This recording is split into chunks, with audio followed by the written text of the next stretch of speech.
Thank you, Sister Thompson. Muchas gracias, hermana Thompson, y muchas gracias por estas hermosas mujeres de la Iglesia.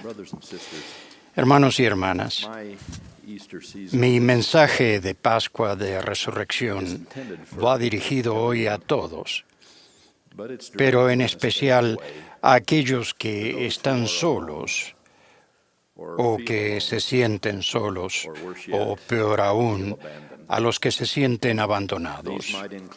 Entre ellos podrían incluir a los que anhelan estar casados, a los que han perdido un cónyuge, a los que han perdido hijos o a los que nunca han sido bendecidos con hijos. En nuestra compasión abrazamos a esposas a quienes los maridos las han abandonado, esposos cuyas esposas las han dejado, e hijos privados de uno de los padres o de ambos. En la amplia circunferencia de este grupo se puede hallar el soldado que está lejos del hogar, el misionero que en las primeras semanas extraña a la familia, o al padre desempleado que teme que su familia perciba el miedo de su mirada. En una palabra, puede incluirnos a todos nosotros en diferentes épocas de nuestras vidas. A todos ellos les hablo de la jornada más solitaria que se haya emprendido y de las interminables bendiciones que ella trajo a la familia humana. Me refiero a la solitaria tarea del Salvador de llevar solo la carga de nuestra salvación. Con toda razón, él diría: he pisado yo solo el lagar, y de los pueblos nadie había conmigo. Miré, y no había quien ayudara, y me maravillé que no hubiera quien me sustentase. Como destacó el presidente Uchtdorf, por medio de las Escrituras, sabemos que la llegada mesiánica de Jesús a Jerusalén el domingo antes de la Pascua, un día que corresponde directamente a esta misma mañana, fue un gran momento público. Pero el entusiasmo por seguir caminando con Él disminuiría rápidamente. Poco después, Jesús fue llevado ante los líderes israelitas de aquella época, primero Anás, el antiguo sumo sacerdote, y luego Caifás, el sumo sacerdote de esos días. En su prisa por juzgarlo, esos hombres y sus concilios declararon su veredicto con rapidez e ira. ¿Qué más necesidad tenemos de testigos?, exclamaron. Es digno de muerte. Después fue llevado ante los gobernantes gentiles del país. Herodes Antipas, el tetrarca de Galilea, lo interrogó una vez, y Poncio Pilato, el gobernador romano de Judea, lo hizo 2 veces, declarando la segunda vez a la multitud: habiéndole interrogado yo delante de vosotros, no he hallado en este hombre delito alguno. Entonces, en un acto que fue tan inexcusable como ilógico, Pilato azotó a Jesús y le entregó para ser crucificado. Las manos recién lavadas de Pilato nunca estuvieron más manchadas ni más sucias. Ese rechazo, tanto eclesiástico como político, se volvió más personal cuando los ciudadanos de las calles se volvieron también contra Jesús. Una de las ironías de la historia es que junto con Jesús estaba encarcelado un verdadero blasfemo, un asesino y revolucionario conocido como Barrabás, que en arameo significa Hijo del Padre. Debido a que Pilato podía poner en libertad a un prisionero según el espíritu de la tradición de la Pascua, preguntó al pueblo: ¿a cuál de los dos queréis que os suelte? Y ellos respondieron: a Barrabás. De modo que se puso en libertad a un impío hijo del Padre, mientras que el Hijo verdaderamente divino de su Padre Celestial fue condenado a la crucifixión. Este fue además un tiempo de prueba entre aquellos que conocían a Jesús de manera más personal. El más difícil de entender de este grupo es Judas Iscariote. Sabemos que en el plan divino era necesario que Jesús fuese crucificado, pero es sumamente difícil pensar que uno de sus testigos especiales que se sentó a sus pies, que lo oyó orar, que lo vio sanar y que sintió su contacto,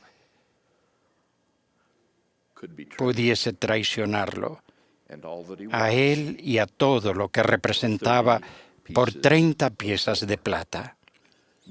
Nunca en la historia del mundo se ha comprado tanta infamia con tan poco dinero. No somos nosotros los que hemos de juzgar lo que le espera a Judas, pero Jesús dijo del que lo traicionó: bueno le fuera que ese hombre no haber nacido. Naturalmente había otros entre los creyentes que también tuvieron sus momentos difíciles. Después de la última cena, Jesús dejó a Pedro, a Jacobo y a Juan esperando mientras él se fue solo al jardín de Getsemaní, postrándose sobre su rostro en oración, triste hasta la muerte, dice el registro. Su sudor era como grandes gotas de sangre mientras le suplicaba al Padre que pasara de él esa copa abrumadora y atroz. Pero ciertamente no pasaría. Al regresar de aquella angustiosa oración, encontró dormidos a sus 3 discípulos principales, lo que lo indujo a preguntar: ¿así que no habéis podido velar conmigo 1 hora? Esto ocurrió 2 veces más, hasta que a la tercera él dice con compasión: dormid ya y descansad. A pesar de que para él no habría descanso. Momentos más tarde, después de que Jesús fue arrestado y juzgado, Pedro, que fue acusado de conocer a Jesús y de ser uno de sus confidentes, niega esa acusación no solo 1 vez, sino 3. No sabemos todo lo que estaba sucediendo, ni tampoco si el Salvador haya dado en privado a sus apóstoles consejo para que se protegieran. Pero sí sabemos que Jesús era consciente de que ni siquiera estos seres tan amados estarían con él hasta el final, de lo cual ya le había advertido a Pedro. Entonces, al cantar el gallo, vuelto el Señor, miró a Pedro, y Pedro se acordó de la palabra del Señor, y él, saliendo fuera, lloró amargamente. Fue así que por necesidad divina, el círculo de apoyo alrededor de Jesús se hace más y más pequeño, lo que da significado al corto versículo de Mateo que dice: todos los discípulos, dejándole, huyeron. Pedro permaneció lo suficientemente cerca como para que le reconociera y confrontara. Jesús permaneció al pie de la cruz con la madre de Jesús. Especialmente y como siempre, las benditas mujeres en la vida del Salvador permanecieron tan cerca de él como pudieron, pero básicamente su solitario trayecto de nuevo hacia su Padre siguió sin consuelo ni compañía. Ahora hablo con sumo cuidado, incluso con reverencia, de lo que tal vez haya sido el momento más difícil de todos en ese solitario trayecto hacia la expiación. Me refiero a esos momentos finales para los que Jesús debió haber estado preparado intelectual y físicamente, pero quizás no anticipándolos emocional y espiritualmente. aquel descenso final a la paralizante desesperación al sentir que Dios lo había desamparado, cuando exclama en suprema soledad, Dios mío, ¿por qué me has desamparado? Él había previsto la pérdida del apoyo mortal, pero ciertamente no lo había comprendido. ¿Acaso no había dicho a sus discípulos, he aquí la hora ha venido ya en que seréis esparcidos cada uno por su lado y me dejaréis solo? Mas no estoy solo, porque el Padre está conmigo. No me ha dejado solo el Padre, porque yo hago siempre lo que le agrada. Con toda la convicción de mi alma, testifico que Él sí complació perfectamente a su Padre, y que un Padre perfecto no desamparó a su Hijo en ese momento. De hecho, mi creencia personal es que durante todo el ministerio terrenal de Cristo, posiblemente el Padre nunca haya estado más cerca de su Hijo que en esos últimos momentos angustiosos de sufrimiento. No obstante, a fin de que el sacrificio supremo de su Hijo fuese igualmente completo como solitario, el Padre retiró brevemente de Jesús el consuelo de su espíritu, el apoyo de su presencia personal.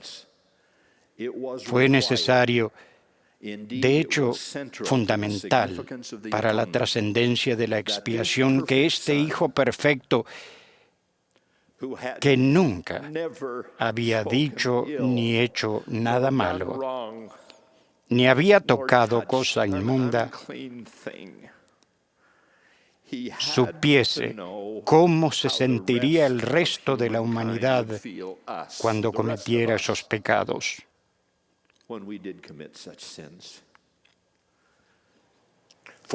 Para que su expiación fuese infinita y eterna, Él tenía que sentir lo que era morir, no solo física, sino espiritualmente. Sentir lo que era el alejamiento del Espíritu Divino,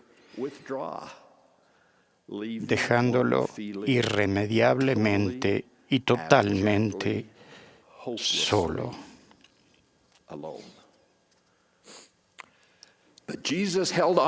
Pero Jesús perseveró y siguió adelante.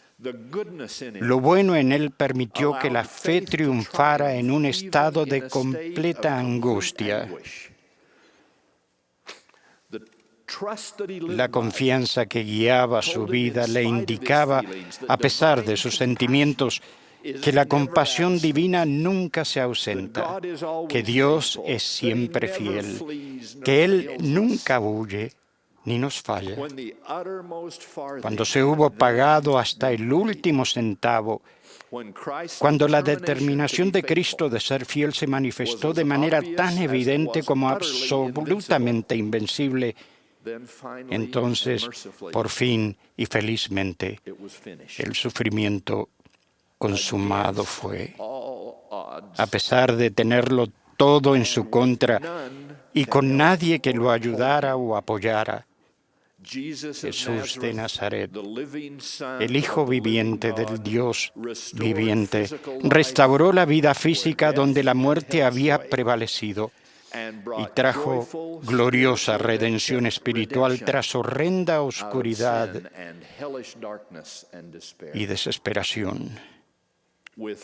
Con fe en el Dios que Él sabía que estaba allí, pudo decir triunfante, Padre, en tus manos encomiendo mi espíritu. Hermanos y hermanas, Uno de los grandes consuelos de esta época de Pascua, de Resurrección, es que debido a que Jesús caminó totalmente solo por el largo y solitario sendero, nosotros no tenemos que hacerlo. Su solitario trayecto nos proporcionó compañía excelente para la corta versión de nuestro sendero.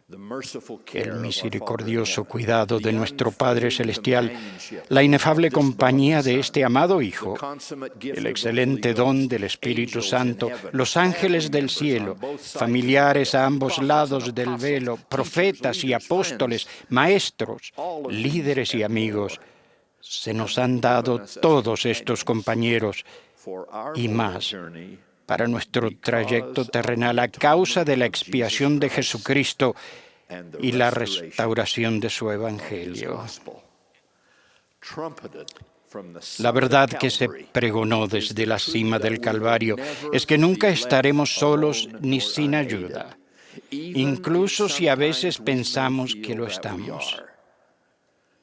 Ciertamente, el Redentor de todos nosotros dijo: «No os dejaré huérfanos.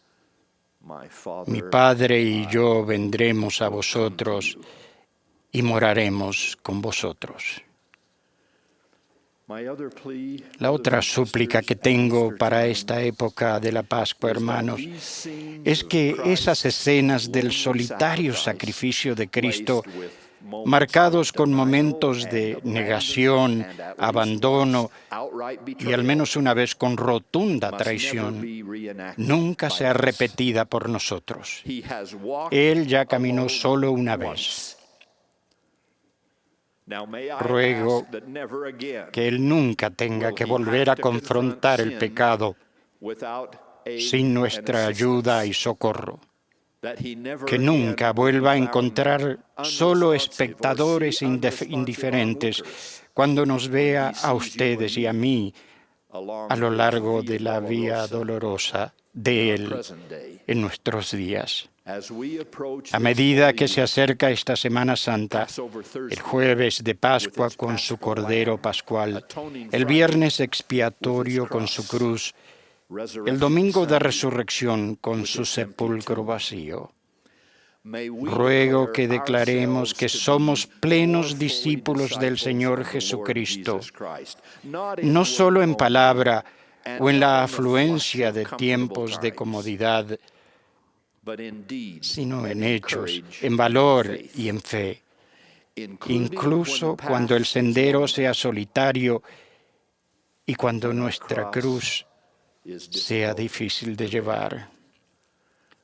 Ruego que en esta semana de Pascua y siempre permanezcamos al lado de Jesucristo en todo tiempo y en todas las cosas y en todo lugar en que estemos, aún hasta la muerte. Porque ciertamente así es como Él permaneció a nuestro lado cuando murió por nosotros y cuando tuvo que estar totalmente solo, en el nombre de Jesucristo. Amén.